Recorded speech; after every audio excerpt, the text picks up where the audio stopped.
Hey, this is TacticalShift for PC Gamers United, and this is my single-player demonstration for Dawn of War 2.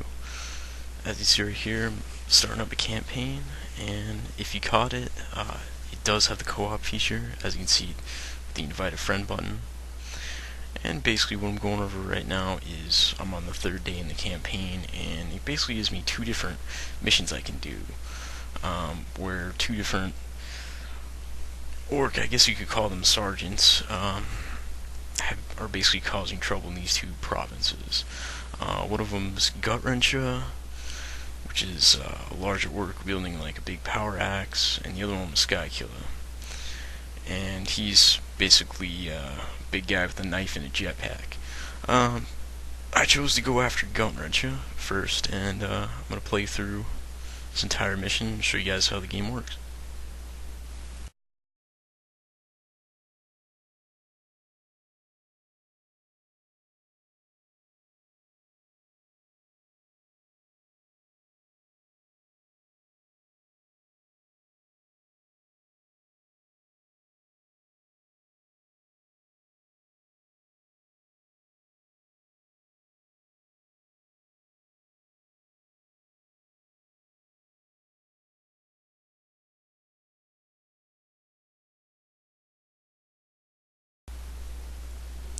Okay, so here's those little animated cutscenes I was talking about in the review. If you haven't already read that, like I said, they're nothing really impressive, but they do add a little bit of artistic value to the game. And just gonna pan over the map real quick before my guys come in on a drop pod, which is pretty cool.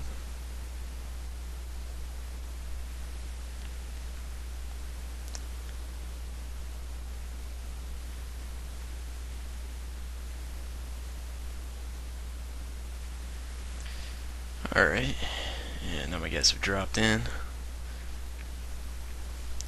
And as you can see, I'm not really controlling, any large epic army here. It's got a small group of tactical guys, which all have their own job.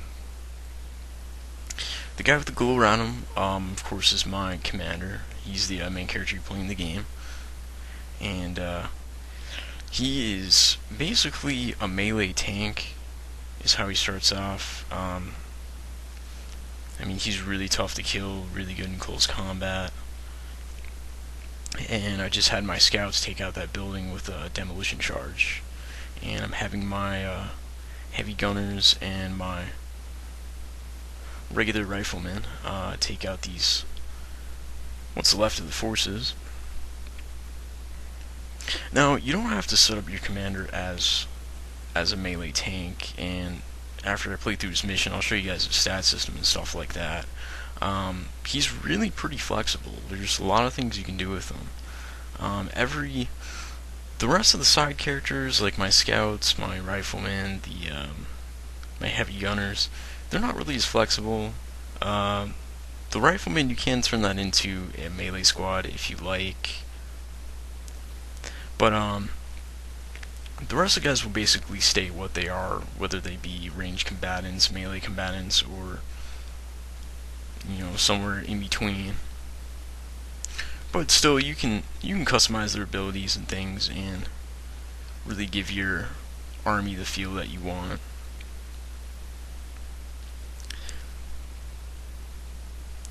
And yeah, my guys are pretty powerful, so they're gonna mow down most of these guys. And this is only the third mission I'm taking anyway.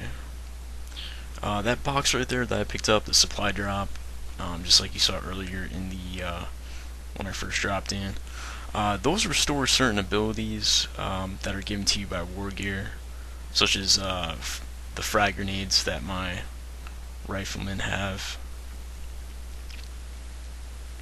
They'll also give extra medikits to my commander.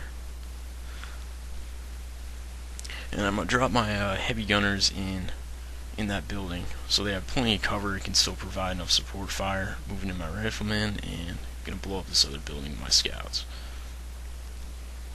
The scout leader, his name's Cyrus. Abatus is the leader of my heavy gunner squad, and Tarkus commands my rifleman squad.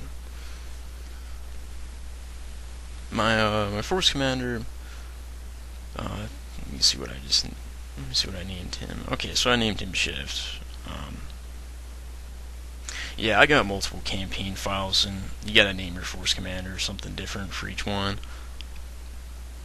So that's why I've forgotten. There's my guy, kicking a lot of ass in melee, and I'm gonna kite these guys backwards. Some heavy gunners can then set up. Yeah, they have a setup time before they can unleash their payload. And that was an example of the items that drop in the game. That just happened to be mastercrafted grenades, if you didn't catch the title of it. And that's just one of many examples of war gear in this game. And there's another supply drop. I mean, they have artillery strikes, orbital bombardment, drop pods. There's an improved bolt pistol, armor sets. I mean, all sorts of different things. And really, those will also help you give your small little army the feel that you want. And this is also not the all the characters in the game. You do encounter more later on, but I don't want to really give away too much of the storyline of the game.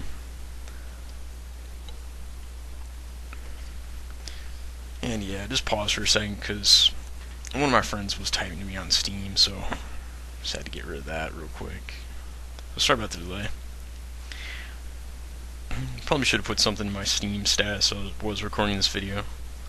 But no big deal, back to the action here. This building that my scout is capturing is called a communication array, and it's just one of 3 different types of main structures you can capture. There is no base building in this game. You do, however, capture structures that give you additional bonuses. And my command tech marine, which is up in an orbiting battleship of some kind, has teleported down some generators to power that structure. And the communications array will give me intel on later missions. Basically gives you little bonus hits on how to kill the final boss or what types of troops the guy's using. I mean, it can really make the difference. There's also a manufacturing array, a shrine, which both do different things. The manufacturing array helps you deploy more per day.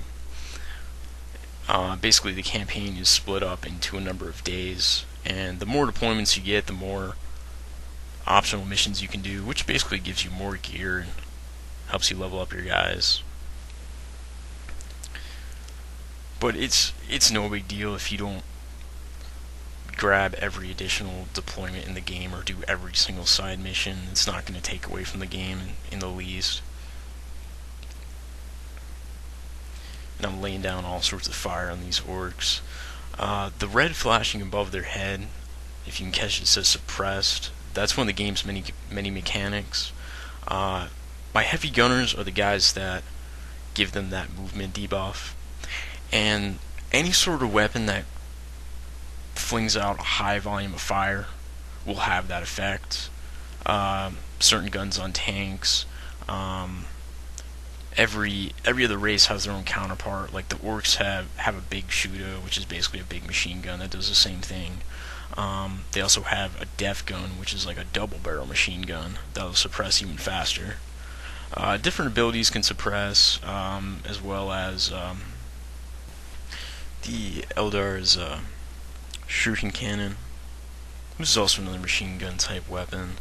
And the Tyranids have these barb strangler, which is a sort of grenade launcher type weapon that basically shoots, not actually even sure what it throws on your guys, but it's probably something pretty horrible, if you know anything about the Tyranids.